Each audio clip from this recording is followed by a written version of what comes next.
I don't see a reason why you would limit yourself. It's like everybody's out here trying to make the right decision. Just make both decisions. Mhm. But for whatever Yeah. reason, people have such a limited perspective of what's possible that they think that it's got to be either or. But I don't know. I think that's just a limited belief that a lot of people need to break. What is up, guys? We are back. Today, I have with me Brandon Burns, who is an elite athlete, a viral influencer with over 50 million views on social media. He is a two-time Big Ten championship winning coach, a co-creator of a 7-figure software product, and the right-hand man to the world's #1 motivational speaker. You may have heard of him. You may have not. If you have not, get out from the freaking rock you're living under. But Dr. Eric Thomas. And but dude, like, Brandon, welcome to the show, buddy. We're here, man. Oh, thank you so much. Thank you. I really appreciate you having me on. And I don't know how I feel about that bio, man. The pressure's high now. I like it when the expectations are low, so I got a shot. Hey, dude, I hear you on that one. I'm like all about lower expectations so I can over deliver. But look, dude, it's your story. Right. You wrote it. It is what it is. That's been your path. And I was gonna sit here and make a joke and say, well, you're my first gymnast, but you're not my first gymnast. Really? Okay. But no, dude. So listen, man. Again, welcome to the show. It's going to be a fun conversation. But you've done so many amazing things. What for my audience that doesn't know who you are? Why don't you give them the brief background into your gymnastics career and so forth on after that?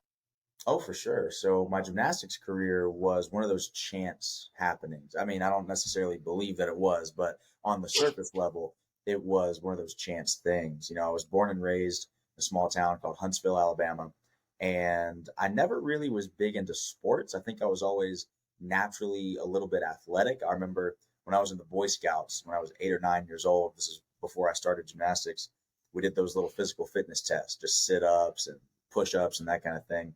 And I was always pretty good at those. So I knew I had a little bit of a knack for athletics, but I never did sports in the traditional sense until I was 10 years old. And the bug just hit me to go start trying to do gymnastics. And I have absolutely no idea why. And I've tried to trace this back throughout my life and think about it, but no family members ever did the sport of gymnastics. I never remember watching it on TV. I never saw the Olympics or anything like that. But one day, man, I just woke up and said, Mom, I want to go try to do flips. She kind of looked at me funny, like, are you sure? Because she wanted me to do karate and all this other stuff. And I was like, nope, I hate that. Don't want to do it. I want to do gymnastics. And so she took me to a little place called Madison Gymnastics Center out there in Huntsville. And I had a trial lesson, a free trial. And at the end of it, the coach came over and said, do you want to do the gymnastics class or the acrobatics class? And the gymnastics was all 6 events in men's Olympic gymnastics. And the acrobatics class was just tumbling, just floor exercise. And I looked my mom dead in the face, knowing perfectly well that we could barely afford one class, much less more than that. And I said, both. I want to do both. Oh, man. And that was the start of the both and life instead of the either or, Yeah, those are always the best lives to live. Oh, man, there's no other way to do it. I don't see a reason why you would limit yourself. It's like everybody's out here trying to make the right decision. Just make both decisions. But for whatever reason, people have such a limited perspective of what's possible that they think that it's got to be either or. But I don't know. I think that's just a limited belief that a lot of people need to break. But that's the beauty of being a kid, too. When you're 10 years old, you don't think any different. You're like, what do you want? And you actually say what you want instead of what you think you can get. When you're an adult, you say what you think you can get. When you're a kid, you're just like, I want this. Figure it out, Mom. Yeah, that's a great point, man. And you go talk about limiting beliefs, right? It's those are the decisions, right? The limiting beliefs that you put on yourself turn into a limiting identity after a while if you just are not careful enough, right? You start telling yourself things you can do, things you can't do. Well, my man right here, knowing maybe not knowing the full detail of the risk, but knowing that it was hard to afford what they had anyway, much less both classes. And he's like, hey, y'all, I'm gonna need you to double down on me right here. And what did and not knowing much of anything, where'd you go after that, man? Like, you started doing the 2 classes and it's just something that you ended up loving. Yeah, absolutely fell in love with it from day one. Actually didn't start competing until I was 16 years old. So most competitive gymnasts, they start competing when they're 5 or 6 years old. I didn't even start the sport at all until I was 10. And then I did it recreationally from 10 to 16. 16 years old, jumped straight into level 10, which is the highest level that you can compete before going to college, or the elite kind of Olympic path. Did that for 2 years, and then walked onto the team at University of Michigan. Was out there for 5 years as well. So um, there's a whole bunch that we could get into there with that. I Yeah. mean, just the reason that I didn't compete for 10 to 16 was honestly financial and fear based, right? We didn't have the money to switch gyms. The gym that I had been at since 10 years old didn't have a competitive men's program. They had women's, Mm. but not men's. And so we were going to have to move gyms. And of course, the coach at that gym was giving me some tuition breaks because I was there 5, 6 days a week. We couldn't afford it. He knew that. He was letting Hmm. me come in and train during the breaks in between classes when he was eating lunch. He was like, hey, come in here, do a few reps just to help us out. So we couldn't afford to go to another gym where they were going to charge us for the actual time that I was realistically spending in the gym. When it comes to what your family eats and drinks, you know your choices matter. You're the expert because you know what fits your life. And getting it right starts with good information. That's why America's beverage companies are sharing more information about our ingredients at goodtoknowfacts.org. No spin, no judgments, just the facts straight from the experts for more than 140 beverage ingredients. Visit goodtoknowfacts.org. Not to mention, you got to understand, when I was a kid, this whole extroverted on stage in front of thousands of people, that guy didn't exist yet. Yeah. I was so scared. The thought of having to switch gyms and go to a new coach, new teammates, people I wasn't comfortable with, and then you want me to compete in front of hundreds of people and be judged and risk falling and failing it, anxiety all over the Yeah. place. So that Yeah. wasn't something that I was necessarily prepared to do until I was at a gymnastics camp when I was about 15 years old. Met a guy named Coach Larry, and he came up to me and said, "Where do you compete at?" I said, "Well, I don't compete." He said, "What in the world are you talking about? You're really, really good. I see a lot of potential in you." I told him the same story I just told you about why I didn't do it: finances, anxiety, can't move gyms, Hmm. all these other things. He said, "Why don't you come train at my gym for free out here in Chattanooga, Tennessee? It's about 3 hours away from you. Come out here, train with my competitive boys team for free." My mom confronted him. She said, what's in this for you? Like, are you trying to groom him? Like, what's happening here?" Because it was just such a good deal that she was like, "What's happening? It Yeah. can't just be cheating, right?" Yeah. You And throwing candy out of the back of a van? Like, what's going on right, over right. Did you pull up in a little white Sprinter van? Like, what's this looking like? there? And man, that guy was one of the best things that ever happened to me, though. I have a saying that I say a lot on stage, which is, it's better to be impactful than impressive. And I got that from him because he did not have an impressive resume. He was not a world class athlete. He was not coaching Olympic teams. And I've worked with people who have all of those qualifications. Hmm. But that guy, man, he could get me through the mental blocks and the fears like nobody else ever could. I ended up not being able to compete for him just because the drive was too long. We were spending too much money on gas going back and forth. But he was the one who planted that seed of belief in me to say, you know what? You actually are capable of switching gyms and handling it. You are capable of competing and handling the pressure. So then when I Hmm. did go back to Huntsville, made the move, started competing, a little bit of his belief, it stuck with me. And that was what allowed me to walk on to Michigan, and everything else that followed after that was a direct result of his influence. I think it's really cool, man, because you're talking about, it's better to be impactful than it is to be impressive, just like your mentor showed you. And that's his quote. But man, like that, it's better to be impactful. That's what he was, right? Everybody needs someone that is so impactful in their life as a youth, teenager, even young adult, or even as a parent, right? In your 40s, you need people that can impact your life in a positive direction. I'd like to think, right? And you can tell me if I'm wrong or not. Maybe you haven't even thought of it like this yet, but the reason why he was so successful with all these athletes is because he led with that impact and that love. I guarantee it is. Matter of fact, Mhm. the part of that story that I didn't tell you was, for the vast majority of the time that he was training me, he was battling stage 4 colon cancer. Damn. And he actually passed away a few years ago, and it was during COVID, and Oh they didn't have a man. funeral. And I called his widow, his wife, and asked about the funeral situation, because obviously I really wanted to be there, because this is somebody I had stayed Sure, in of touch with course. my college career, and Hmm. he had such a big impact on me, so I really wanted to be there. And she told me, we're not having a funeral, COVID rules, large gatherings, everything else. So I kind of hung up the phone, and I was like, wait a minute, It's the middle of nowhere, Tennessee. I've been there. Y'all don't have rules like that. Like, what are you talking about? Hmm. Large gathering? I don't think that's really legit.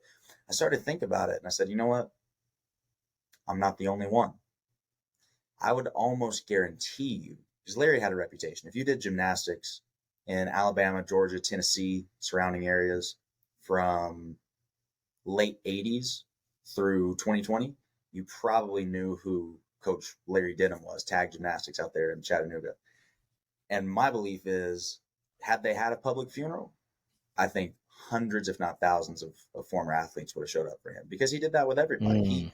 treated everybody as a unique individual and he treated them as people, not just as athletes. So, exactly what you said, he led with the impact. So, the impressive part Yeah. came by default. It's a beautiful story, man. And thank you for sharing that. Cause I didn't know that one, obviously, but it seems to me that nowadays, and there could be those people out there, but like people, and to your mom's credit, when she was sniffing it out, it's like, hey, what's in this for you? Like people these days, I don't see people going, hey, look, man, don't worry about it. Just, I'll help you. Like, Mm. I think you have what it takes. You're going to do the work, but I'm going to provide the access. I'm going to provide everything like that. You don't see that now. I mean, really not in our space. Oh, almost never. Yeah. I mean, I can tell you if I were one of those big guys right now and someone said to me, like, I just need someone to give me a break, I'm like, what you got? Let's see what you got, Like, hey, I'm here for you. I think it's a big deal, man. I think what Coach Larry Denham did for you and other kids, it sets your life up, man. It did. I mean, you even think about just the butterfly effect of, if I don't ever start competing in gymnastics, I probably never go to the University of Michigan. If I never go to the Hmm. University of Michigan, I don't want to jump around or skip ahead in the story here. I We're probably never getting meet there. ET, right? Yeah. If I don't meet Yeah. ET, is none of this happens without that. And I think he really informed my career path in the sense of leading with the impact, right? So Yeah. nowadays, when I have those decisions of, okay, maybe this is a more financially viable opportunity, but this one is going to lead me to a life of fulfillment and impact, and I can Hmm. have generational impact, not just generational wealth. Because that's another thing I Yeah. always tell people is like, especially in our space, right? Everybody's Yeah. talking about generational wealth, which is It's a amazing. buzzword. Yeah, Yeah. it's great. We should be to a certain extent, but I'm more focused on generational impact because even though Larry passed away, his message didn't, his impact Yeah. didn't, because it's going to live on in me. And then all the Exactly. clients I work with, everybody that watches this podcast, they're going to get that same spirit of service and impact. And that's going to continue on through generations. That to me is more important. And without seeing a model of that, I don't know if I would make, like, I'm not the guy that's going to sit here and say, I'm just such a blessed, great person naturally that I would Hmm. always make a decision like that and put impact over money or impact over being impressive or impact over looking good on social media without seeing the example firsthand. I don't know if I can say that, Yeah. but because I did have a Yeah. leader like that in my life, things are really different. So I don't want to go on No, a dude. tangent there, but I love it, dude. We're getting there. So let's just jump to it. So, you're at Michigan, and your career came to an end, and this guy named ET's coming into town doing some things at Michigan State, right? that's right. And so for those of you listening, ET, not the extraterrestrial case, is Dr. Eric Thomas. He's the number one motivational speaker on the planet. This guy's incredible. And let's let Brandon, tell a story about how he connected with ET and now how he's, what is it? Pippins. What are you, Pippins? Pippen Uh and Jordan, man. Pippin Pippen and and Jordan, Jordan. man. It's like, yeah. So it's a funny analogy, but it's true and it's well deserved. So let's hear it, man.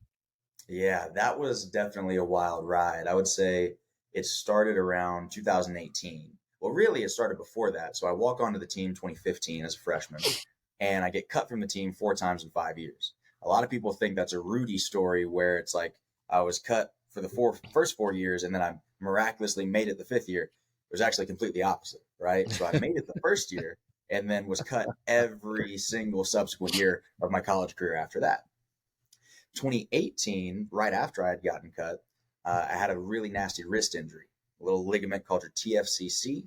and it avulsed from the bone, which means it didn't just rip in half, but it actually ripped off the bone and took a chunk of the bone with it as it tore. Mm. So relatively major surgery, had to go in there and reconstruct a few things. And even though I knew I was still going to try out for the team the next year, realistically, my career was over at that point, competitively at least. I still train to this day, but competitively, that was pretty much it. Along that same time span, literally within about 3 weeks around that exact event, dad was diagnosed with cancer, really ugly breakup with a significant other at the time. Mother was diagnosed with an incurable autoimmune disease. So just a bunch of stuff was going on in my life at that point, and I needed the motivation. And I didn't necessarily have people. I had a lot of people who supported me, but I didn't have people that were just pouring into me and pushing me, right? Because you call your mom, she's going to say, okay, well, don't try out for the team again. It's okay to quit. Like, and all Right. credit to her, she's trying to support me and focus on my mental health. I kind of needed a little bit more of that pushing motivation, right? Got it. Exactly. So I go to YouTube, type in motivational video, right? First video that comes up, Eric Thomas, when you want to succeed as bad as you want to breathe. It's the Oh, dude, classic. that one, bro. I It's have the goosebumps. classic. That one. I don't give it. I don't care like what rendition of it. I mean, I prefer a baseball one, but dude, like the original guy at the beach, like, dude. Anyway, I'm sorry. I'm geeking out It's on you. the Go ahead. OG of motivational videos. It's Sure. like the Sure one that is. started it all, you know? Yeah. So I watched that thing and I just go on a binge of all of Eric Thomas's content, follow him on all social media platforms. I always tell people that I knew ET, or at least I felt like I knew him, and I was getting to know him and his mindset and his personality years before I actually met him because I was just absorbing all of his content day after day for years. Mm-hmm. And a couple of, months go by. I'm scrolling on Instagram and I see an ad pop up, one-on-one consultation with Eric Thomas for $250. And keep in mind, gymnastics career just ended, all this stuff back home going on. I'm putting myself through school, so I've got student loans, but I'm making $100 a week working for the same team that I had been cut from. And added Mm-hmm. layer of the story, I don't think I told you this one earlier. My very first car, I had just gotten my very first car. It was a 2009 Altima Coupe. Little Oh, those were Ricky nice. is really, really small. People made fun of me for it because I was a big dude and the car's really small. I had gotten it from my biological father, who wasn't necessarily in my life when I was younger, so I already had some like mixed emotions about that. And it barely ran. Electrical issues everywhere. It was shut off midway on the road when you're driving. Absolutely terrible. But the one thing that I wanted to put in there was a subwoofer. So I didn't care if it drove well. I wanted it to sound good. And I just, the week before I saw the Instagram ad for ET, I had taken it to the sub shop in Ann Arbor and gotten it fitted for a 12-inch subwoofer, installed. It was going to cost about $250. So now I'm sitting there like, I got to make this decision between something that I really, really want, just personally, selfishly, and this investment into my future, right? But at the same time, I don't know if when I get on the phone with this guy, if he's going to be the same person that I see on the internet, if he's going to be totally different, if he's going to be fake. Like, I just don't know. And I don't know exactly what it was that put me over the edge. I think it was almost a FOMO. It was like, what if Mm-hmm. this changes my life?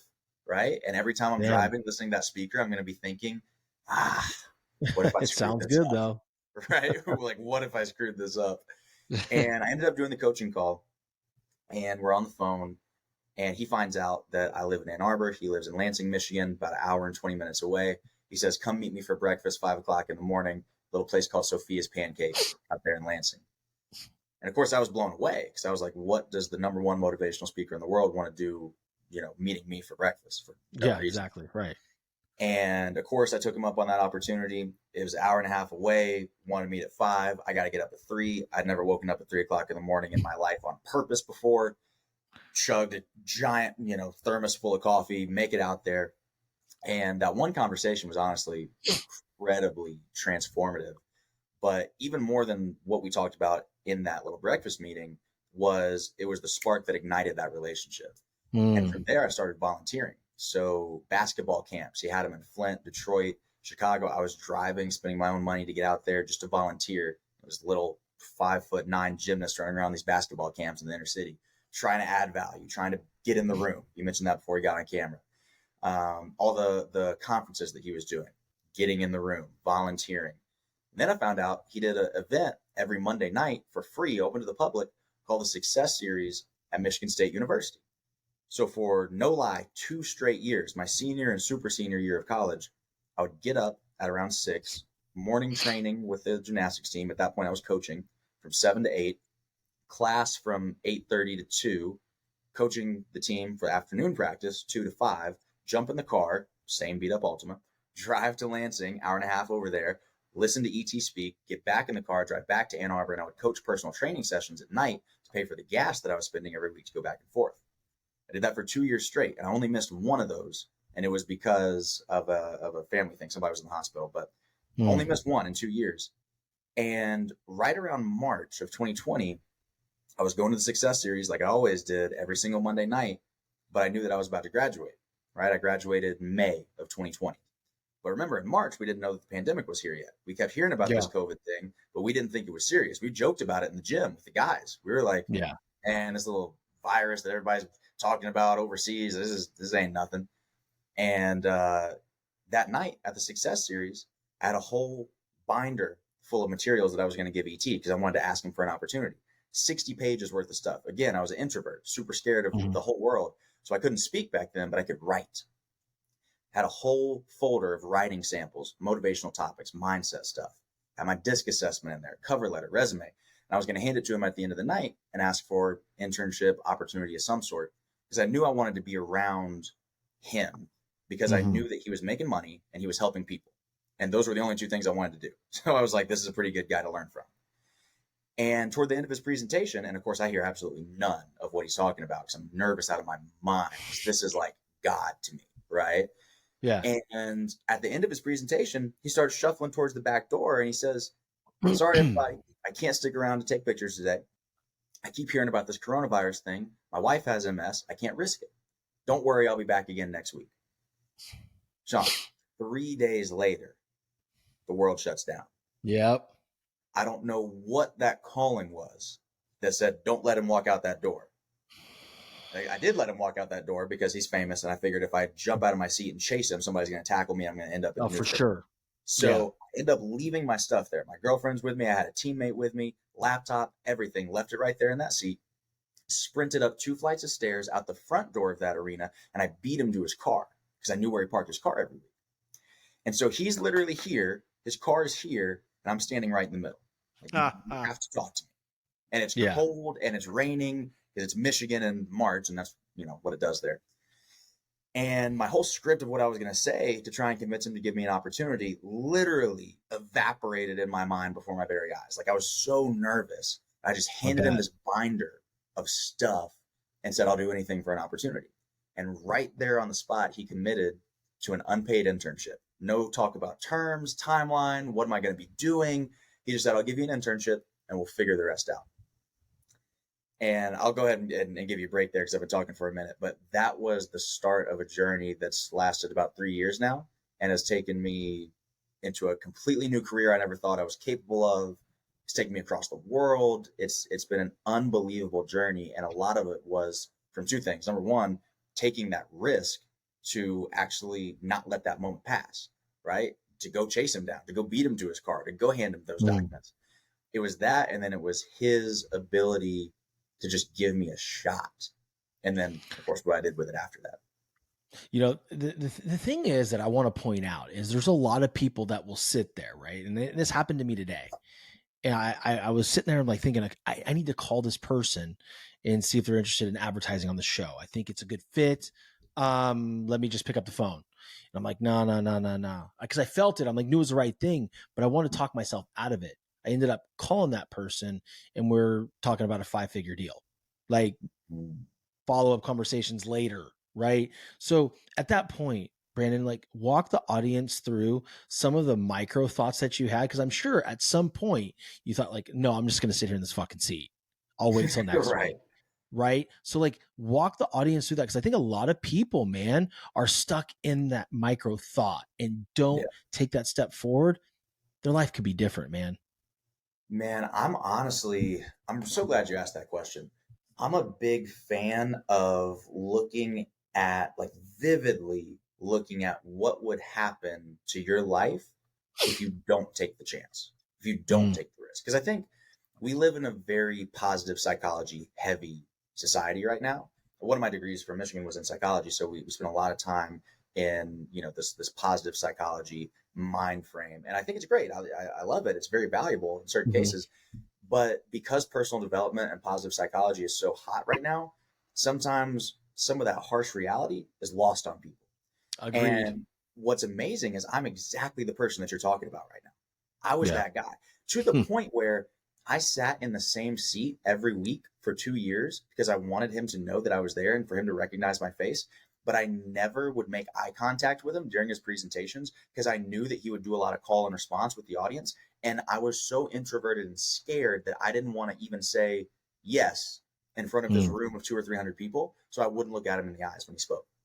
So I'm Interesting. the one that's like terrified to take the risk. I am the one that's terrified to put myself out there 100%. But those Monday nights, the risk and reward was proportional enough that I could justify it. I could say, okay, I'm terrified Right. of speaking in front of these people. What am I really going to get from it? How much Mhm. more value do I get from it? I think that moment on that night in March when I chased after him, I had a really honest conversation with myself of what's my life going to look like if I do this versus what's it not. Because let's say, Mm. worst case scenario, right? I go out there and he says, absolutely not. Get out of here. You're crazy. You chased me down in my car. I'm going to call the cops. Cool. Yeah. Go on. Right. Peace. Uh, I lose the opportunity, Yeah. but I Yeah. know what's going to happen. And then I can go coach gymnastics out in Texas like I was going to do anyway, make 60 grand a year, probably start a little personal training side hustle, maybe make 6 figures and live a happy life. But I knew that I went for it. Right. Yeah. Alternatively, if you sit there, you have to live with that for the rest of your natural life. That maybe that was the shot that was going to change your entire life, that was going to change for generations to come, and you let it go.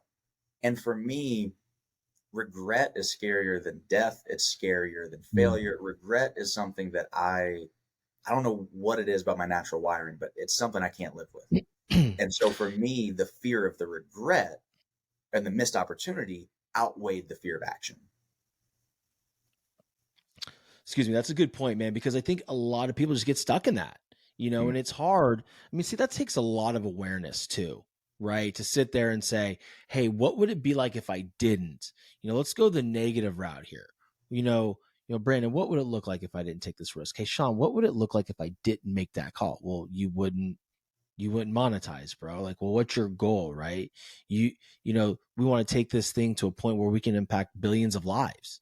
You have to take risks. So people that are Have to. listening, like, I don't care if it's you're working, blue collar, which is commendable, and you're an addict and you've always wanted to be a teacher your whole life because you want to impact children. Take that risk. Get away from what you know and try something new. Which brings me to my next point with you, and it's something that I admire about you. And you've said it a couple times on the show here, and then of course just in our conversations prior to us even shooting this show, is you're an introvert, man. You don't like to be the center of attention. You sure as shit don't want to talk in front of anybody. And now you're on stages. You know, you're a co-creator of this big brand, 7-figure brand, might I add. And I would imagine there's some speaking involved in that. So how did you evolve, man? Because a lot of people get stuck in their ways. What would you say to them, and some tips for them to start taking that day one stride? Yeah. Take the first step. Just take the first step. And it's not going to be easy and it's not going to be fun, but it is the thing that's going to help you grow the most. Right. I remember when I was probably 20 years old, it was right before my wrist surgery. I was the right hand man to this guy. He was an ex gymnast as well. He was a Team USA athlete and he had an online personal training company. And for a while, when I was in school, I thought that's kind of the route that I wanted to go down because I knew you could make good money with it. And it was something that I really knew how to do. Like personal training was easy for me. Mm-hmm. I thought I would enjoy it. So I kind of shadowed this guy, and he was one of my mentors when I was in college. And he took me to Lewis Howes Conference, Summit of Mm, Greatness, Columbus, Ohio. yeah. And I remember sitting there in the audience, and Lewis got on stage, and two things happened. And this is, I love Lewis to death. I've gotten to interact with him a couple of times. He's an amazing person. At that time, I don't know if he was having like a rough day, if he didn't sleep very well or what, but he came on stage in the first 5 minutes. I sat there and I was like, I can do better than this. Mm, And even as a super introvert, like in my mind, I'm sitting there thinking, I feel like even if not better, I can do what he's doing. I'm Mm-hmm. capable of doing exactly what he's doing on stage right now, right? So that was the first light bulb that kind of went off in my mind. The second light bulb was he got on stage, and right after that, he said, whatever you're afraid of the most is the exact thing that you need to run full steam ahead at. Because he has a very similar story to me, actually, if you've ever heard it. He was a super introvert as well, stuttered, didn't really speak well in front of Mm-hmm. people. And then he went to Toastmasters and just dove like head first, all into it. And of course, now he's on stages in front of thousands and Yeah. thousands of people as well. And I heard that, and it really got the wheels of my mind turning to say, maybe that fear is an indication that it's going to stretch me and allow me to grow, not an indication to run the other way. Because if Mm. that's the constraint, Hormozy talks about that all the time with business. You build a business up to its constraint. If your constraint is lead flow or your constraint is product, then that's going to be your glass ceiling. And until you fix that one thing, it doesn't matter how good you get at everything else, you're not going to break through the ceiling. For me personally, that was speaking in front of people. That was the Mm. ability to articulate myself, right? That was the glass ceiling. I was really good at all these other things. I was smart, had 2 degrees from Michigan. I understood business really well intuitively. I was inspired. I could coach people, but I couldn't get in front of people without freaking out. Literally to the point where when I was 21, even 22, fifth year senior at Michigan, on the first day of class, and these are like upper level courses because I'm a fifth year senior, so there's like 17 people in the class. I would stand up and have to do the little introduction of, hey, my name's Brandon, I'm studying economics and psychology. I would have panic attacks, like Mm. shaking, sweating, like the whole thing. But I finally realized if I can just get over that, imagine now that when that one skill set catches up to the rest of these skill sets that I've been developing, we're going to be Yeah. going somewhere. And that Lights for on. me, exactly, that for me was Yeah. what really made a difference. And one more thing, really fast, since if I can have a little a nerd tangent on the psychology piece, because you talked about Go for it. that fear-based motivation, right? It's really undervalued and underused because there was a study that we learned about back probably one of my freshman psychology classes, and it was about motivation. What they did is they took this rat and they put it in a cage, and they put the smell of food on one side of the rat. They tied a string around its tail, and the other end of the string was attached to a force meter.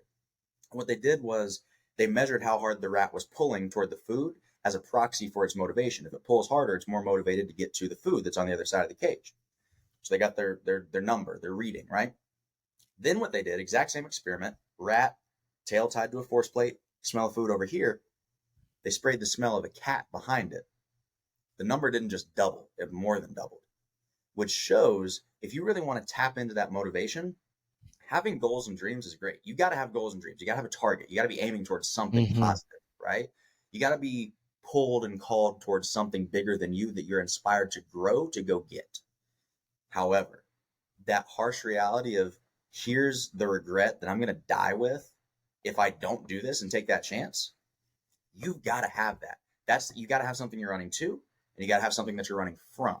And I think for me, that speaking thing and the ability to articulate myself and get comfortable in public, taking that first step was here's what I want, here's what I don't want. And identifying those two things gave me the fuel that I needed to say the discomfort of this situation right here is worse than the discomfort of just taking one little step forward. Last thing, I swear I'm done after this. Get around the right people too. Because the first Yeah. public presentation I ever gave outside of a classroom in college was when ET was doing a pro bono gig in front of 200 employees for a restaurant owner that he knew. And he called me up on stage and he called me like 2 days before. He said, I want you to speak for 15 minutes, no slides, just you and the microphone. I said, I'm an introvert. I'm scared. He said, I don't care. You got to get around people who see more in you than you see in yourself and who are willing to push you to pull it out of you. I'm done, Sean. I'm done talking. No, I love it, man. No, this is great. This is why I have you on, man. Like there's so much knowledge here. The big thing that I'm hearing through these, you call them nerdy tangents, is this. Like you are just making that first step, right? And as you make that first step running towards something that scares the shit out of you, your threshold gets larger and larger and larger. You had done that so many times from the point that were trading dollars for gas in order to get to, these these free events on Monday night. And then to a point where in that March in the rain, asking for some type of way to work with ET, to that moment sitting there and having to get on stage. You already pushed through so many barriers that this was just conditioned. Now you're like, fuck, I guess this is something that I have to push through now, because this guy who I look up to is telling me I have to. It's got to be the right move. And it was. That's right. It's so many people, especially these days, along those same lines of the positive psychology and self-care and everything. Confidence is a really hot topic right now. Mm-hmm. And I just think people look at it the complete wrong way. Because I like where this is going. Oh yeah, this is going to be a fun one, right? This is fucking going. People perceive confidence as this feeling of assurity, that I know I'm going to get the outcome that I want because I've trained, I've prepared, and I'm just absolutely positive that this situation, whatever it may be, is going to go my way. That's dumb, because I was an athlete for 15 years of my life, and there's certain skills right now. I passed 10,000 hours ago. There's certain skills right now that if you ask me to do, I'm going to be like, get the camera ready. This is either going to go really good or really bad. Like, you're not always going to have that feeling. I don't care how much work you put in, because there's going to be a day where you feel a little off. You've got a cold. You didn't sleep very well. Something's bothering you back home. Your girl's blowing you up. Like, something's happening in your life where you're not 100% locked in, where you have that feeling of complete 100%. I know that this is going to work the way that I want it to work. That's not confidence. That's fleeting. Confidence to me is I've built myself into this resilient machine that I don't care if it goes my way or not. I'm going to be just fine. And I've got the evidence to go prove it, because I've gotten through this. I've gotten through this. I've gotten through this. I proved myself here. I stayed consistent every day for years on this. Like, I know who I am. And that's a level of confidence that you can't get to without doing the work to prove it. Because you're not who you say you are just because you say it. Like, oh, I'm dedicated. I'm a hard worker. Okay, where's the receipts? I have receipts of getting cut from a team 4 times in 5 years, never getting a trophy, never getting an award for it, never competing for the team that I wanted to. And I was still out working guys for 4 years straight. There's receipts. So when you talk about confidence, I know who I am. It doesn't matter what somebody on the internet says about me, because I've proven who I am to myself. And until you get to that point, any inkling of confidence that you have is fake. You're tricking yourself to think it's real. I think the big thing for people to take away from that too is man, rely on yourself for your confidence. You don't need to rely on external anchors for this shit, man. Like, you need to do the work every single day, building up the confidence level that you know who the fuck you are, and you can get that sale tomorrow, or they can reject you. It's not going to matter, because you know you're going to go and you're going to do your thing at the next call, or whatever the profession is, right? Just, guys, like, the big point is, your confidence it doesn't signify like what you get from an action, right? Like, well, if I get this one more sale, I'm going to be confident. If I stick this landing, I'm going to be more confident. It doesn't work like that. Yeah, you're always going to be searching for something outside of you. And the challenge is, whatever it is that you're searching for isn't going to follow you to the next thing. So if you get that one more sale and then you go and start your own business, that confidence doesn't transfer, because it was situational, isolated confidence. When the confidence comes from who you are, you follow you everywhere. So now it doesn't matter what the situation is. You're just that guy. Yeah. And dude, nothing will teach you more about how you truly feel about yourself than entrepreneurship. That's the truth. I mean, holy shit. Like, I mean, literally, I, sent somebody some information the other day for the show, and I'm like, oh man, I wonder what they're going to say. Like, what? Like, bro, what the fuck am I doing? Like, I'm sitting there telling myself this story. Like, is this worth it? Like, you play, and then I have to snap out of it. It's like, whoa. Wait a second. No, stop.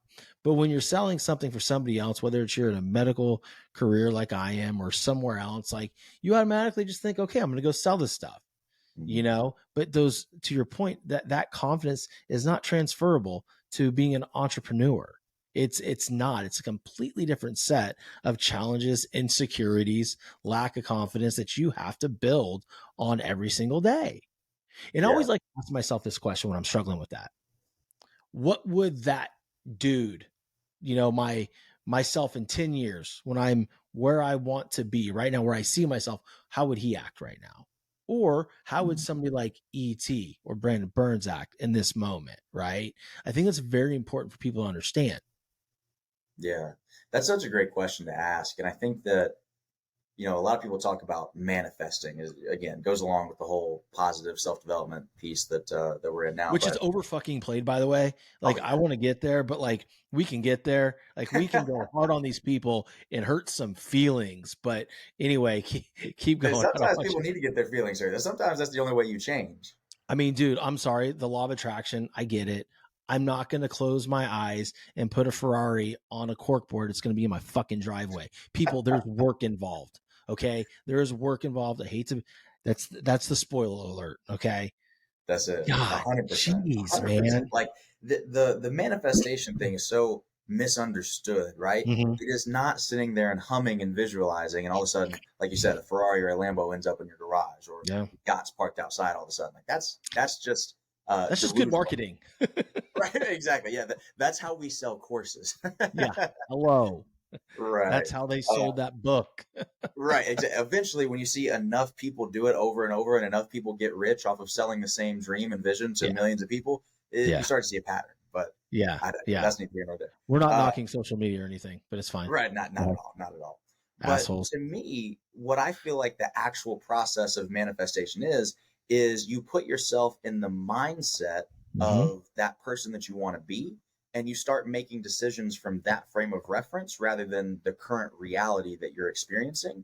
And then because you are led to make those decisions and take the right actions, you eventually will get those results. But sometimes you have to put your mind there before your feet are there, if that Yeah. makes sense. So I remember just a couple of months ago, we were at, I won't say the name, but it was a very, very large event, very large conference, probably 6 or 7 thousand people there. ET wasn't even there. It was just me.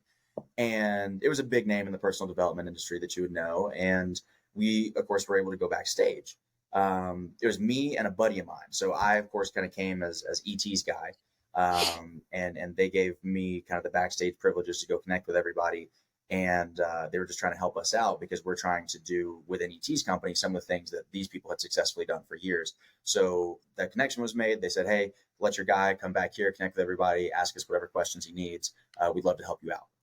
I had a buddy of mine who is a little bit newer to the industry, and he's doing his thing. He's podcasting, he's coaching, but he's not necessarily directly affiliated with some of those giant players in the space, right? So I say that to say I'm not like glorifying me in any stretch of the imagination, Sure. who I'm affiliated with, right? Right. Of So course. we're backstage, and we're talking to these people, and I look at my guy, and he just looks scared. Like he looks like he's running from the cops or something. Like he's sweaty and kind He's of like, like jittery. he's looking Right? around. He's just Yeah. like playing with his fingers. I'm like, bro, what are you doing? The He's like, fuck's going on? right? Like, do you know who you're talking to? Like, yeah, that's who we came here to talk to. He said, no, but like, it's him. He's right there. I said, hey, I need you to understand something. We belong back here. This is where we're supposed to be. And we Mhm. don't fan out over people who are our Yeah. peers. Now, we Yeah. respect them because they've Mhm. put in the work over time and they've Sure. accomplished more than we have yet, but they're ahead of us. They're not better than us. You need to Mhm. understand that. You belong back here. Otherwise, you wouldn't be back here. Right? That's what I'm talking about when I say manifestation. You put yourself in the mentality of, this is who I am, this is where I belong, and then you act in accordance to that. But it's not just hoping and wishing without the work. Because when you put Yeah. yourself in those shoes, you start to act like it, you do the work, and that's why you get the results, not because of And that's some. where the preparation comes from, right? Like you're sitting there preparing, and it is one of the hardest things to do, to be in a current state of a situation and then act as if, right? And we're not talking about pumping our chest out, walking around. We're talking about, what would I do, or what Yeah, would he or she do in this specific scenario? exactly. I think it's important, man. I agree. I Yeah. agree. And it can be tough to do it, but I think that's why you've got to start saturating your mind with that mentality that you want to have, that is Mhm. associated with where you eventually want to go. Right. So Tony Robbins has this old quote that I love where he says, weeds grow automatically, flowers take effort. And your mind is a garden. Right. Yep. So it's like, why are you following World Star and you're not following ET or Sean French Mhm. or, Yeah. any of these other people? Right. You're feeding your mind stuff that's going to keep you where you're at rather than elevating your expectations. Exposure elevates expectations. You might Yeah. not be able to go to a dealership right now and go sit in a Lamborghini and feel what it's like. You might not be able to go get on a private jet right now. Like, you might not be able to go get those experiences, but you can borrow somebody else's experiences who have done that, and you can start to put yourself there and say, okay, how do you do that? How did he think to do it? How can I start to associate my mentality with whatever that is? So you can get started from wherever you are now. No, I love it, because a lot of people, when you talk about mentality, a lot of people, when they get into our space, they launch a podcast, they're writing a book, they want to be at that finish line, like right now. And if it doesn't happen, and I've fallen into this, I'm very transparent. I'm always real. I've freaking told you that. I'm never going to hide anything from anybody. When I first starting this, I got really lost in the vanity metrics and all that kind of stuff, what it was supposed to look like. And what I found was, man, it's never about a funnel. It's never about that next. A lot of times it is about the next mentor if it's a really good one, but you know what I'm talking about, right? It's Yeah. like, I don't need all these shiny automation things. I don't need this funnel. I don't need this. I don't need that. What we really need is we need to change from within. Like, Yeah. it's about us. We're our biggest bottleneck, and we have to be able to literally be 100% unapologetic about how we filter that and how we evaluate that within ourselves without any judgment. Because if we don't do that, like, how the hell are we going to grow, man? Yeah. And it's Like, it's hard for people now because of social media, right? Not to yeah, keep man, bashing social media, but it's hard because it's a everybody's pocket fucking watching. racket. It's a rat. I mean, Like, it puts you in a situation where it's like every single day you get up, the first thing you do is you start pocket watching other people that are in your space, and you get jealous about them. And then what happens is you try and emulate them. Mhm. It's so funny, man. CJ, he was Eric Thomas's original like right Right. hand man. He's still Mhm. the OG right hand man, but he's been with him for probably 20 years. And he always talks about, if you're trying to be a motivational speaker and you start your videos with "What up, what up, what up, it's your boy," you're just trying to be ET Walmart Mhm. brand. Yeah. We don't need that, right? But that, unfortunately, that's the trap that people fall into. So people have got to learn how to be inspired and how to extract best practices without becoming copycats and being Mhm. fake. Does Yeah. that make sense? Like, you got to have No, your own. no, it makes perfect sense. Like, dude, Bernsey, like, dude, it drives me crazy, man, because, I could, you hear 100 different people. Like, I've interviewed a lot of people, and they're all quoting the Giants, but not quoting them, just taking what they say and infusing it into their speech. Just like, wait a second, I understand a lot of these things are universal, dude. Like, I understand it. Mindset's universal, discipline, determination, whatever. Nothing's proprietary. But how you deliver that information, your Yeah, speech pattern, your mannerisms, like even your choice of language, that's you. Like, be you. And there's too many people, man, like the Walmart versions. Like, let me just copy that person over there. Or you see people like completely switch and go from like, I used to vibe with that person. Now, like, your videos creep me out. I can't even watch them anymore. Right. Because yeah, they're clearly not being themselves. yeah, yeah. You only get one life, man. You owe it to yourself to be yourself.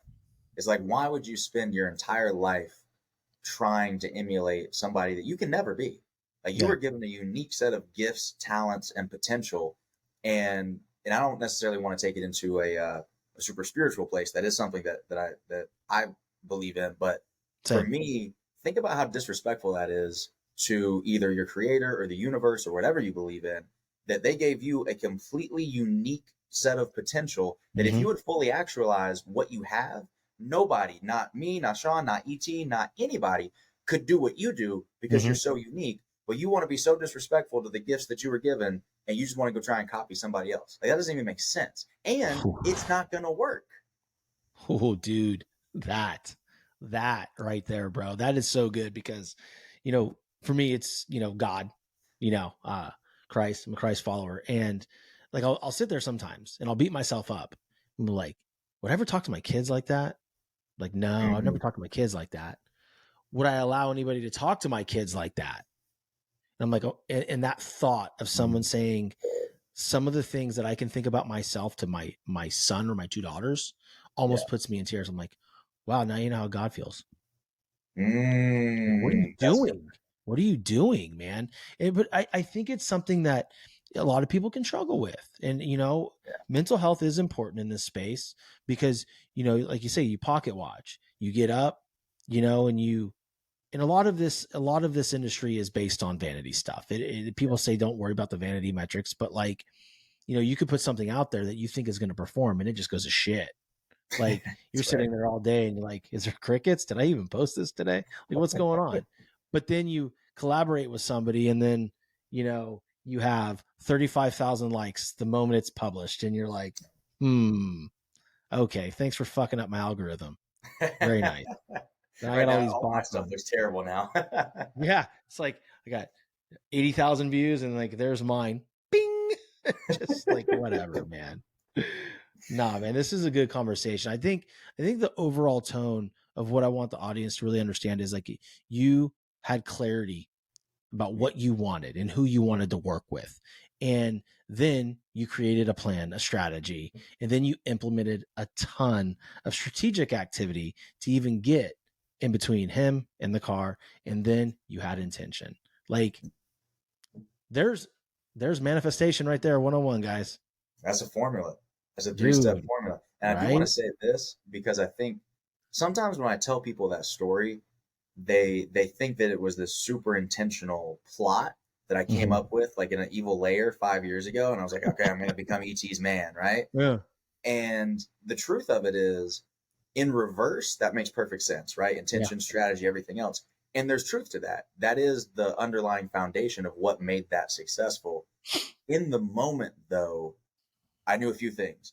I knew everybody that I saw get around ET blew up, right? Mhm. And these might not be names that the entire industry is familiar with, but Inky Johnson, Alex Good Energy, Jeremy Anderson, um, Jamal King, right?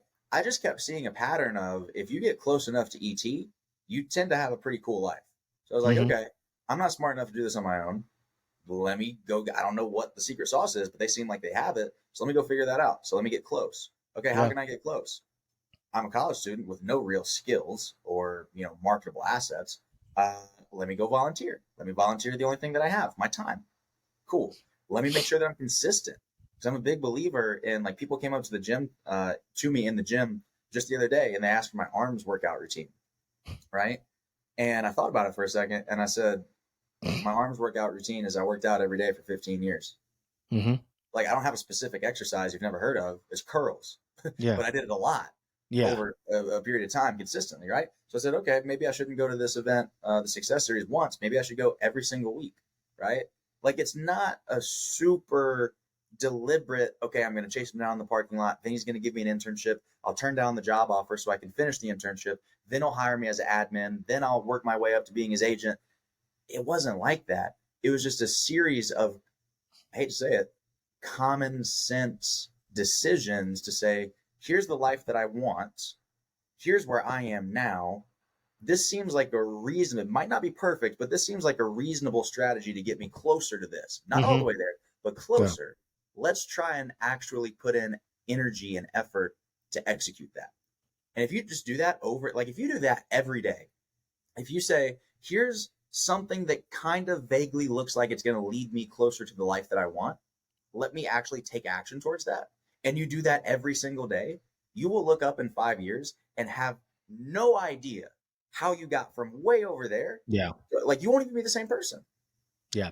I think that's my exact point, right? It's like you didn't have any expectation of where it would lead you. You just knew that was the next step. Yeah. And like that is something every single day, ladies and gentlemen listening, that if there is one thing you can do to get better, I don't care if it's go for a 5-minute walk. I don't care if it's make one phone call, send one email, do that. And then do it again tomorrow and the next day and the next day and the next day. And I'll admit, before anybody calls me on my bullshit here, like we all struggle with certain aspects. Okay. It's easy for me to put in time and make phone calls and send emails and do this for my show than it is to be a 365 days straight on with the gym. just the way it is at this point, right? But like, guys, I don't have goals of being Mr. America. I have goals of bringing Sean French as one of the biggest media brands and speakers on the planet. Like, that's where we're going. That's the goal. So every single day I am making moves that direction. Are they leaps and bounds, Brandon? I don't think so, man. Like, it's going to take some time, and you know that, but like, I just want the audience to be super encouraged. It's just the next step, man. Yeah. But we're What's getting funny, close, man. We got to land the plane here soon. I yeah, want you to kind of just talk about what you guys are doing now. I know you guys had some virtual events. How can people connect with you guys, work with you guys, just kind of soak all the knowledge that you guys have in? for sure, for sure. Of course, on the ET side, ET the hip hop preacher on all social media, ET Inspires, and ericthomas.com. We actually both own both domains now, but ericthomas.com is the fancier website. So anything in relation to ET, you can find over there. And then my personal stuff is at IamBBurns on all social media. And then same thing for the website, IamBBurns.com. And can people work with you directly? Yep, yeah, absolutely. I've actually got it's not live just yet, but it probably will be by the time that this releases. My whole mantra is every day means every day, right? Mm-hmm. And the really quick backstory on that is I was doing some commentating work for the Big Ten Network for gymnastics, and somebody walked in and said, "Dude, how often do you work out?" I told them every day, Mm-hmm. and they kind of double taked. They were like, "Every day?" I said, "Yeah, every day means every day. It's not always anything crazy. It's not always a 2 hour lift session, but yeah, every day I do some sort of a workout." And that kind of just became a thing. Like, hey, if you want to achieve something, you got to work on it every day. And every day doesn't mean every day except weekends, doesn't mean every day unless it's before 8 a.m. It means every day, right? Mm-hmm. So we're going to do what's called Everyday Academy, everydaymeanseveryday.com. And that's where we're just going to pour into people in mind, body, and business. So everything that we talked about here, from mindset to business to physical fitness, just unleashing your potential in all aspects of life, we got something for you, no matter what it is that you're looking for. So I'm super excited about that too. That's awesome, man. Do you have a launch date? Tentatively end of June. End of June. End of June. This will be airing. Well, I don't want to say it on air, but you got a couple of months. It's airing right now. Right. Hey, let me call the team. We'll get the website up in 24 hours. We'll have a Come on, get it done. Oh we'll man, dude. I appreciate it, man, dude. Thank you so much for taking the time to have a great conversation with me and pour into my audience. I truly feel that they learned a ton from you today on just how to get started and to make changes in their life so they can self-actualize, man, and just to understand that there's a lot of work that's involved, dude. So I just appreciate you so much.